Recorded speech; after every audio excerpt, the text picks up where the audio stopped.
where different levels of leaderships, it forces you to be bureaucratic in a way, because everything that we do about leadership is based on three things: the ability to love, which encompasses empathy, kindness, goodness, and all the other good stuff, which I would attribute to the fruit of the spirit. But then you have the ability to lead, but also you have to be able to serve as well. So leadership and servitude are one and the same, and that's a bureaucratic concept when you look at who you're leading and who you're serving, because it's always different demographics, populations, societies, or groups of people. You know what I mean?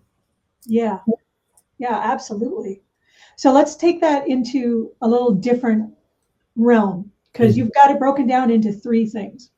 And I tend to look at it more, well, you know what I study with empathy and emotional intelligence. So I'm looking at empathy and how that folds into emotional intelligence, which then leads into that servant leader role. Yeah. Is that something that you actively put into your leadership? Is that something you came to later? Is that something that's just part of what you do and who you are? What do you think? I think it's a part of who I am. Mhm. That's also my place. I was talking to someone about this yesterday. There was a time where that was actually my place of vulnerability, and knowing that, you see sometimes you see it as a weakness, but then it's the greatest strength, because one of the things that I advocate most is travel. And whenever I travel, I'm always somewhere with people from any and everywhere in the world, but I'm always able to connect with them and have like meaningful conversations, not small talk, not, we're not talking about politics, we're not talking about the social norm of conversation. We never go there. We're having introspective conversation about how people develop and the things that we see and experience on a daily basis. But that empathy part is what aligns me with the ability to be able to understand that people release information based on what they've been exposed to up until that moment that you meet them.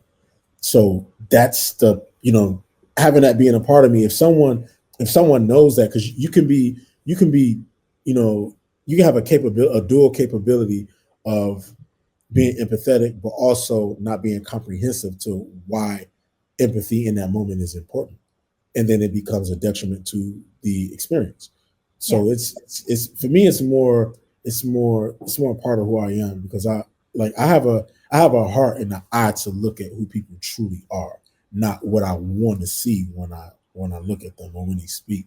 So it's definitely a part of me.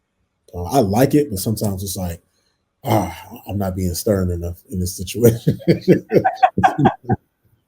Well, yeah, I mean, and it is kind of a double-edged sword in that regard. And you even brought up that vulnerability and this idea that it's always soft. I've actually talked to a lot of leaders that feel like they don't want to show it because it is a vulnerability. It's, Mhm.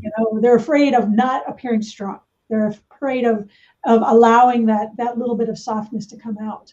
So since you've had to actually tackle this yourself, if you were going to give advice to a young leader and talk to them about allowing this vulnerability and why this was important, from your perspective and your point of view of having lived it, what would you tell them?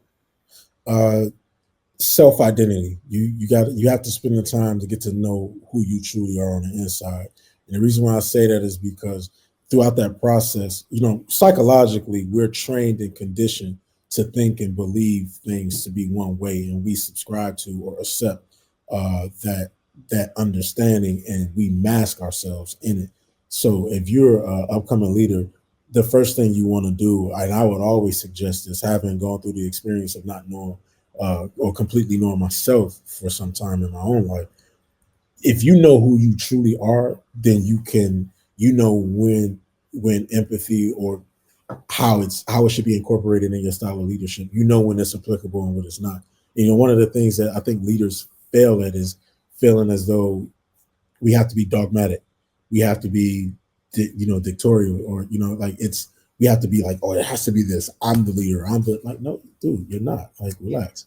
These people, as a leader, you're the beginning and the end of every decision. So if it's not right when it comes from you, when it travels down that line of communication and operations, the results of it got to come back. And then if you're that leader that said, oh, I'm the leader, this has to be this way, when it comes back, everyone's going to be looking like, oh, you're the leader, right?